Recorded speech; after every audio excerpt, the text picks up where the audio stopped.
Oke, kali ini pertama kita akan eh, buat video untuk proses dari sales to cash untuk Odoo Enterprise versi 19. Nah, di sini nanti saya akan bahas untuk key configuration-nya dan juga secara alur prosesnya seperti apa di Odoo. Oke, nah yang pertama ini ada modul sales. Jadi modul sales itu kita bisa buat untuk suatu transaction quotation ya. Yang pertama itu biasanya orang jual pasti kan ada quotation dulu. Nah di Odoo itu ketika kita buat sales order itu pertama akan menjadi quotation gitu ya. Di sini ada statusnya. Nah, caranya gimana? Yang pertama itu pasti harus masukin siapa customernya, kita mau jual kemana gitu ya. Contohnya saya akan pilih si customer Acme Corporation ini. Nah, Acme Corporation ini itu nanti akan mempunyai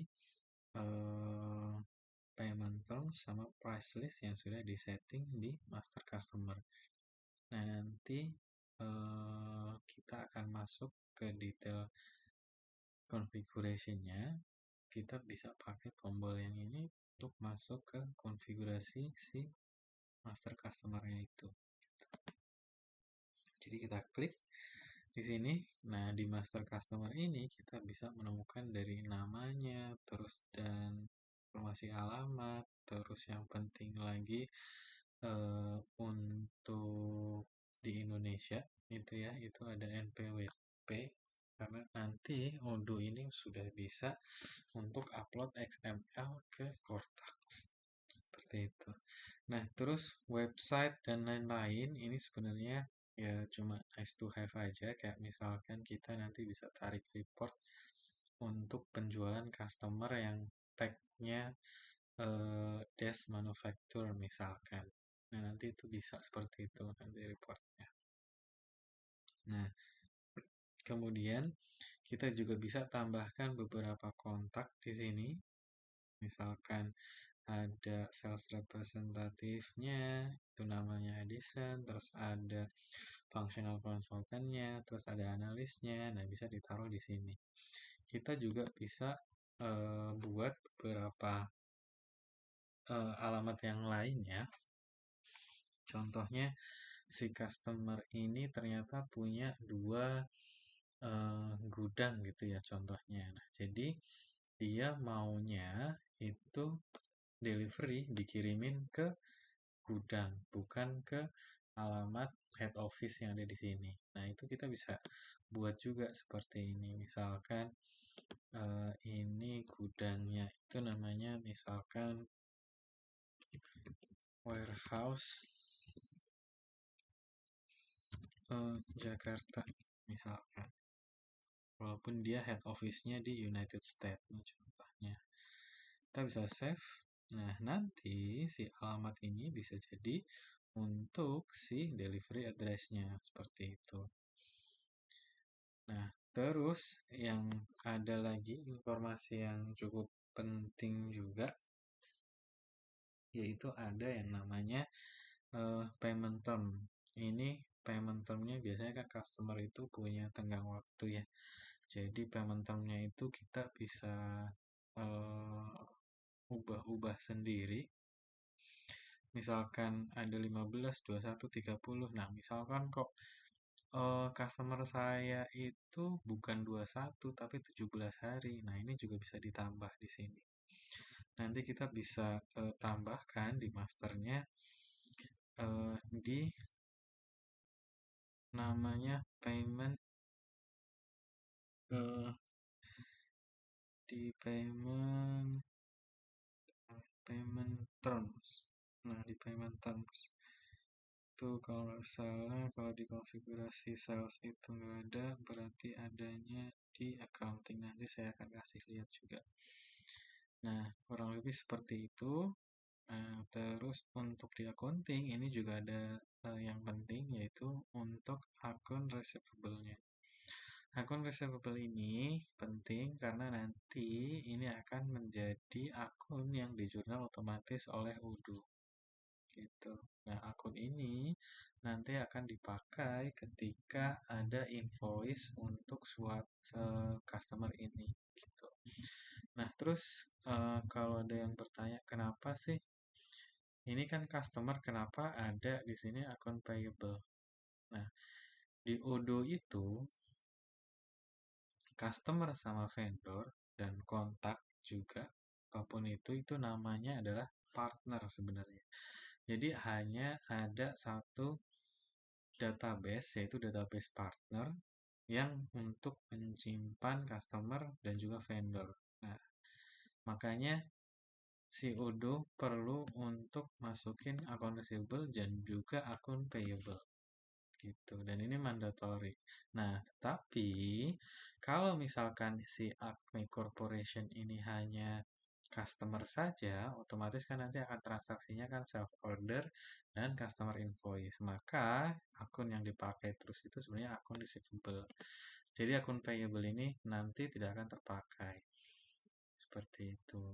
Nah, kurang lebih apa itu poin-poin yang penting untuk di master customer. Terus untuk ada beberapa yang bisa kita pakai juga, ada yang namanya internal notes di sini. Jadi misalkan kita mau masukin apa namanya, catatan lah ya atau apa gitu, bisa ditaruh di sini gitu.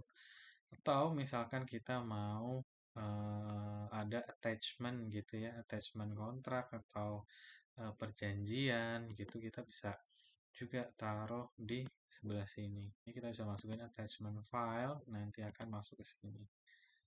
Itu yang kita bisa lihat seperti itu. Oke, nah kurang lebih itu untuk konfigurasi master customer. Kemudian kita balik lagi ke quotation atau sales order yang masih draft gitu ya. Nah, di quotation kita juga bisa menggunakan template sebenarnya. Jadi quotation itu misalkan kita selalu ada penawaran yang selalu sama gitu ya. Nah, ini di sini contohnya itu adalah quotation template untuk office furniture. Nah, quotation ini nanti akan muncul secara otomatis produknya apa, dengan harga berapa, dengan kuantiti berapa, itu nanti akan muncul secara otomatis. Jadi ini cocok untuk perusahaan-perusahaan yang ketika menawarkan itu barangnya nggak terlalu random gitu ya, tapi kita tawarinnya itu barangnya ya itu aja, harganya itu aja. Nah, ini sangat cocok sekali gitu. Jadi nanti usernya itu nggak perlu input satu-satu nih, misalkan kan ada banyak nih produknya ya, ada banyak sekali produk di sini. Nah, daripada input satu-satu, mending kita buat quotation template. Jadi kita buat template sekali untuk dipakai beberapa kali. Nah, seperti itu. Itu juga bisa. Oke, nah terus untuk di sini di headernya lagi itu ada price list ya. Nah, price list ini itu sebenarnya apa namanya, biasanya akan akan berfungsi atau akan berguna ketika dijalankan di perusahaan retail atau diimplementasikan di perusahaan retail. Contohnya seperti Indomaret atau Alfamart dan lain-lain sebagainya, yang biasanya mereka punya kondisi khusus tertentu. Ada promo tertentu, ada diskon tertentu. Mungkin itu per customer, per tanggal, dan harganya juga sudah bisa ditentukan gitu. Nah, ini nanti bisa kita setup di yang price list ini. Adanya di sini untuk setup price list. Diskon berdasarkan tanggal, terus diskon berdasarkan customer, diskon berdasarkan produk. Nah, itu nanti disettingnya di sini. Seperti itu.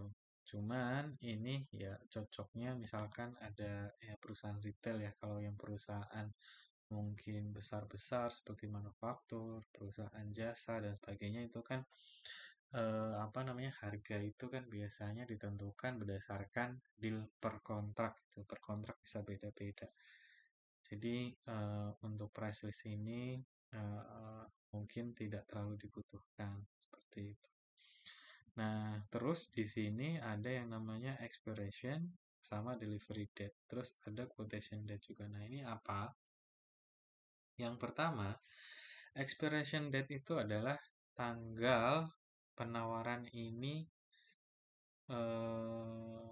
valid gitu. Jadi misalkan ya, kita akan menawarkan regular section ini yang ada di outdoor dining table ini itu 6.900.000 untuk satu piece gitu ya, satu unit dining table atau dining table. Nah, penawaran ini itu hanya berlaku sampai di tanggal 15 Agustus. Jadi ketika nanti sudah melewati batas tanggal itu dan si customer atau leads atau prospek kita itu belum ada jawaban gitu ya, belum ada apa namanya, konfirmasi. Nah, artinya nanti bisa jadi harganya naik lagi. Jadi quotation ini sudah nggak valid lagi gitu. Jadi expired quotation. Seperti itu. Nah, terus ada quotation date, yaitu quotation yang kita kirimkan. Kita buatnya tanggal berapa. Nah, terus ada delivery date. Jadi delivery date ini yang nantinya kita akan tawarkan ke customer. Jadi misalkan kita tawarkan hari ini, nanti kita akan kirim tanggal 10 misalkan. Nah, seperti ini. Jadi nanti kita barangnya akan kirimkan di tanggal 10 penawaran ini. Seperti itu. Nah, ini untuk di header-headernya. Nah, untuk produknya sendiri, nah ini kita bisa tambahkan produk langsung dengan yang add produk seperti ini. Terus kita pilih produknya mau yang mana. Misalkan kita mau blueberry muffin gitu ya. Nah, kita tinggal pilih, terus kita masukin kuantitinya berapa. Misalkan kita beli 2, terus per unitnya kita berapa, per satu bisnisnya berapa, ditulis di sini, nanti akan muncul totalnya. Nah, di sini juga ada teksnya nih. Jadi, tiap-tiap produk itu sebenarnya ada default teksnya. Nah, kita bisa lihat settingan master product itu untuk di bagian sales.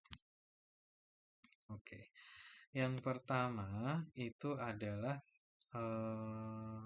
ada yang namanya optional product. Nah, pasti kalau misalkan kita jualan, nih misalkan kita jualan blueberry muffin, terus ternyata barang yang customer mau, yang blueberry muffin ini lagi kosong nih. Nah, optional produknya apa? Misalkan kita rekomendasiin bagel, ya yang mirip-mirip seperti itu misalkan. Itu bisa dipakai di sini. Terus ada juga tagnya nih, barang ini mau dikasih tagging apa, misalkan ini barang taggingnya itu adalah kue, terus nanti ada taggingnya roti kering dan lain sebagainya, itu nanti bisa dimasukin ke tagging. Nah, terus untuk yang lainnya itu ada di general information sini, kita bisa lihat standar price-nya juga kita bisa lihat, terus standar cost-nya juga kita bisa lihat. Dan di sini artinya yang tampilin cost yang di sini itu adalah cost yang sekarang diakui gitu ya, HPP yang sekarang diakui. Entah ini nanti barangnya adalah perhitungannya average, standar, atau nanti FIFO. Nah, nantinya semua akan muncul di sini. Untuk costing itu kita tentukannya di produk kategori. Nah, makanya dari ada level-levelnya. Yang pertama itu ada produk untuk menentukan beberapa informasi gitu ya. Jadi ada product type. Nah, product type di sini ada 3. Ada yang goods, service, sama combo. Goods itu apa? Goods itu artinya barang-barang yang kita stok, yang ada kuantitinya, yang ada quantity yang mau kita maintain di sistem. Nah, itu namanya goods. Terus ada juga barang service, kayak misalkan kalau perusahaan jasa gitu ya, misalkan jasa servis AC, jasa konsultasi, nah nanti produknya itu akan lebih banyak ke yang service. Seperti itu. Nah, combo itu apa? Nah, sebenarnya kalau kita mau tahu juga kita ada namanya yang kita bisa hover ke tanda tanya di sini. Gitu. Nah, combo itu artinya apa? Combo itu artinya bisa keduanya.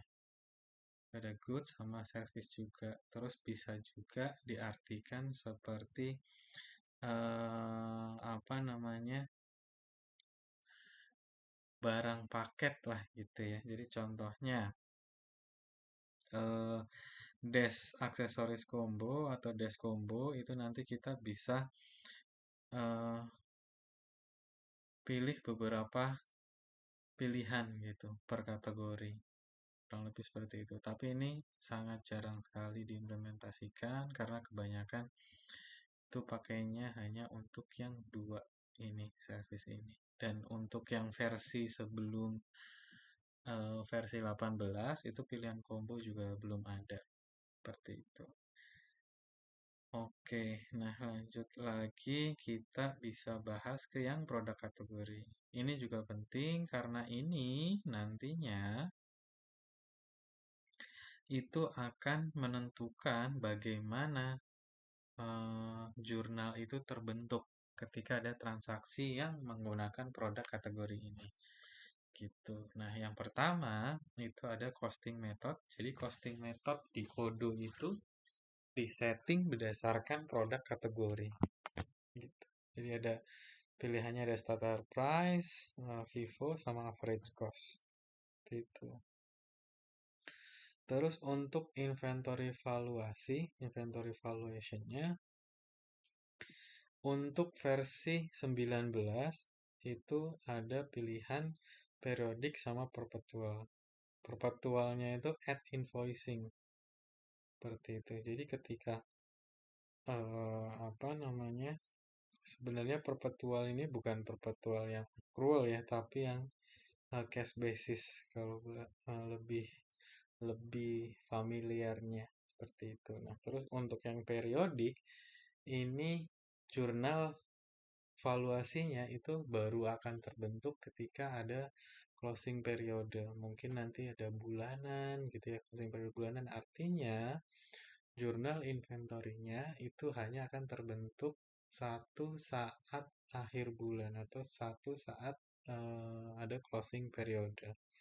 Nah, kalau yang perpetual at invoicing ini, jurnal stoknya itu nanti akan terbentuk ketika ada invoice di transaksi. Jadi misalkan ada penjualan, sales. Terus ketika di delivery, itu belum ada jurnal sama sekali. Kalau misalkan sistem accrual, itu kan pasti akan ada jurnal dari apa namanya dari inventory gitu ya, inventory credit. Inventory-nya berkurang karena kita kirim, terus nanti dilawan dengan mungkin akun COGS atau akun yang lain gitu ya. Nah, di versi yang 19 ini itu mulai menerapkan yang cash basis. Jadi perpetualnya itu at invoicing. Baru nanti ketika ada invoice, nanti baru akan muncul jurnal apa namanya? Jurnal inventory-nya atau jurnal persediaannya seperti itu.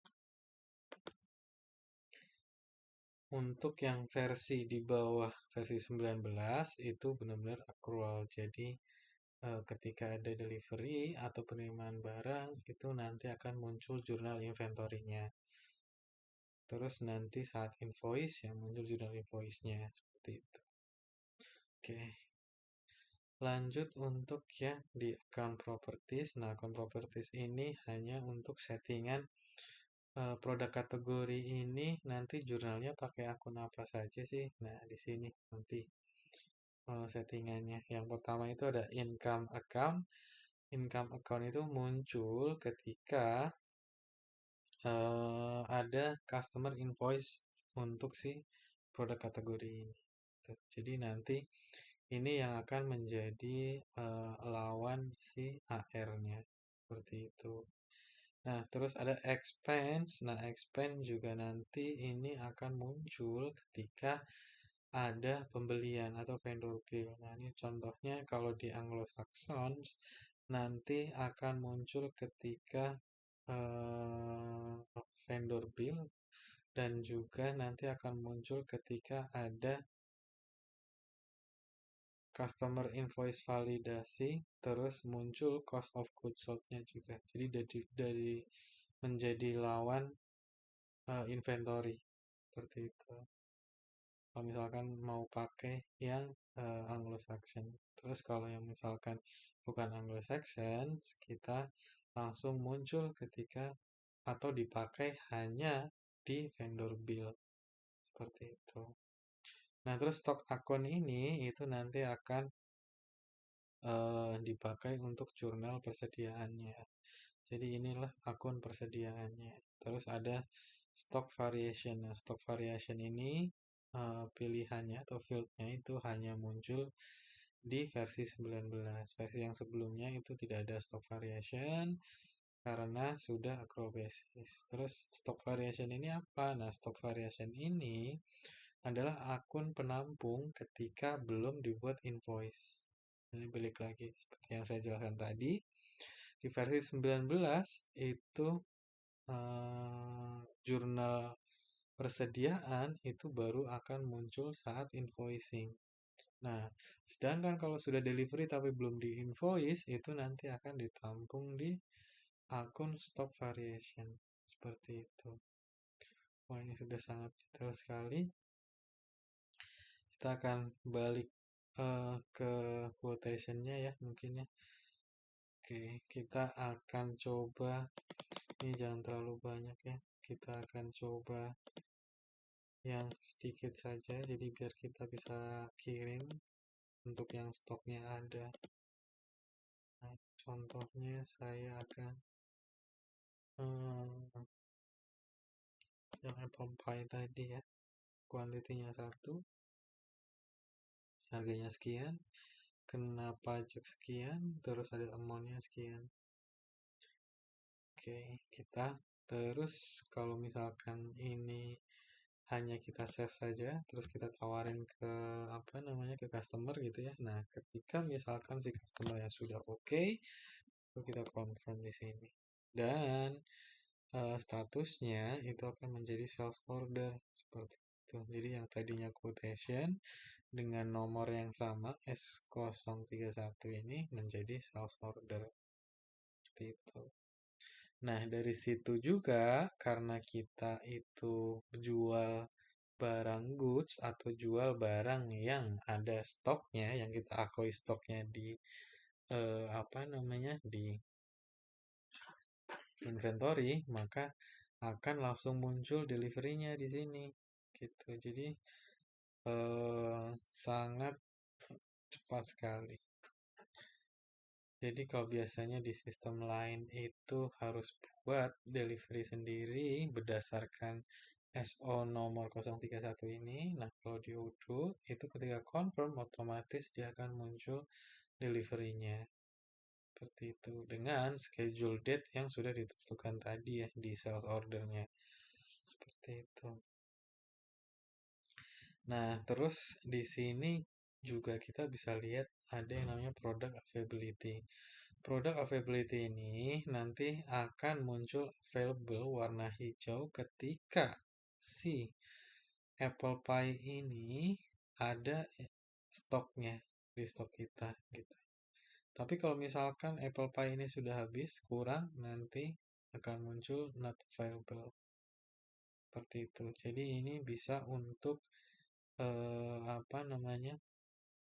Bisa untuk informasi lah, seperti itu. Oke. Nah, jadi orang gudang nanti kalau misalkan mau kirim gitu ya, ini kan dari point of view sales ya, yang dia buka menu sales terus masuk ke deliverynya. Apakah ini deliverynya udah dikirim atau belum, bisa seperti ini. Nah, nanti kalau orang warehouse itu kan pasti akan melihatnya ke menu inventory. Nah, di menu inventory ini kita bisa buat dashboard-dashboard seperti ini. Terus kita bisa lihat deliverynya ada 24 yang harus dikirim. Nah, 24 itu dari yang mana saja, itu kita bisa lihat di sini. Dan statusnya apakah sudah ready, artinya barangnya itu udah available atau ada yang kurang. Nah, ini kebetulan ready semua. Seperti itu. Nah, untuk yang delivery tadi, kita bisa lihat di sini yang untuk eh, tadi SO31 ya, SO31 yang ini. Nah, kita bisa cari nanti orang warehouse itu bisa cari saya harus delivery untuk SO31 misalkan. Bisa langsung ditulis di sini. S000031. Bisa seperti ini, dicari di source dokumen. Nah, nanti dia akan muncul, oh ini loh deliverynya. Bisa juga langsung 031 gitu juga bisa. Cari di source dokumen misalkan. Nanti juga akan muncul. Nah, setelah itu orang gudang validasi, oh iya butuh apple pie, saya akan ambil gitu ya, kuantitinya 1. Oke, kita packing, kita kirim. Nah, artinya kalau sudah kita kirim, kita tinggal hanya validate aja. Seperti itu. Nah, ini cuma kalau misalkan kita mau menerapkan apa namanya SMS ya, bahwa barangnya sudah dikirim gitu. Oke, nah kalau sudah kita confirm seperti ini, nah kita sudah bisa lihat apa namanya di SO, nanti orang sales sudah bisa lihat bahwa sales dia itu sudah dikirim, tapi belum di invoice. Seperti itu. Nah, kalau kita lihat di apa namanya accountingnya, itu di sini belum ada jurnal apa inventory berdasarkan apa namanya si delivery tadi gitu ya. Jadi kalau kita lihat ini masih belum tergenerate gitu, karena kalau untuk yang versi 19 balik lagi tadi masih disimpan di akun variation. Yang reportnya kita bisa lihat di sini, namanya di review terus inventory valuation. Nah, di sini dari stock valuationnya di kredit karena tadi kan delivery ya, terus inventory-nya valuationnya di debit. Jadi ending stocknya segini.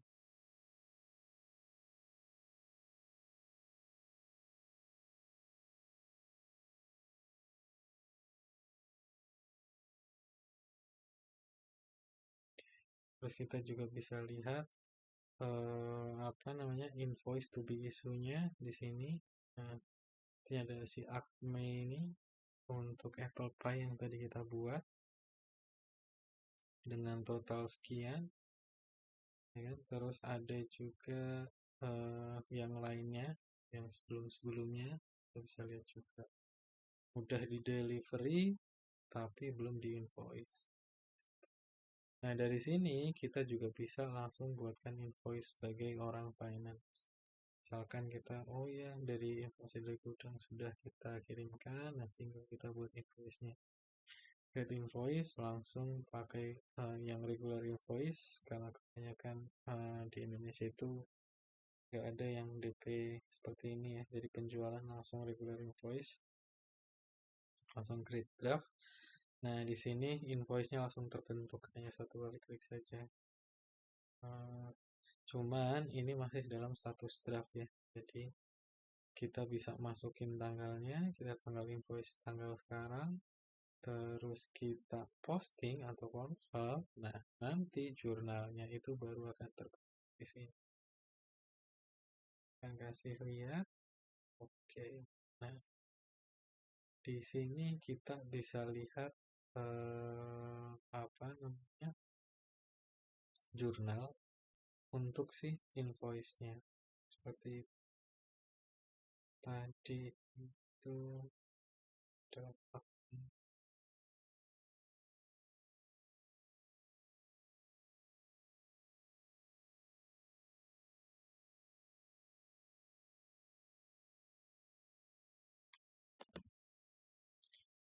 Oke, nah kita di sini bisa cari langsung jurnal apa invoice-nya.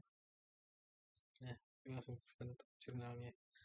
Secara jurnal itemnya itu adalah dari sales sesuai settingan produk tadi ya, ketika penjualan lawan dengan AR seperti itu. Nah, terus kalau misalkan kita sudah dapat pembayaran, itu kita tinggal payment saya di sini pay. Terus misalkan paymentnya lewat cash gitu ya, cash bakery misalkan jurnalnya. Nah, kita sesuaikan harganya. Kalau misalkan ada bayaran dicicil, kita bisa edit nilainya. Kalau misalkan full, ya kita langsung create payment saja. Nah, seperti ini. Jadi nanti di in payment ini statusnya sudah in payment si invoice-nya. Seperti itu. Tinggal nanti kalau misalkan untuk bank bisa di-reconcile. Seperti itu. Nah, kurang lebih seperti itu untuk alur sales to cash-nya.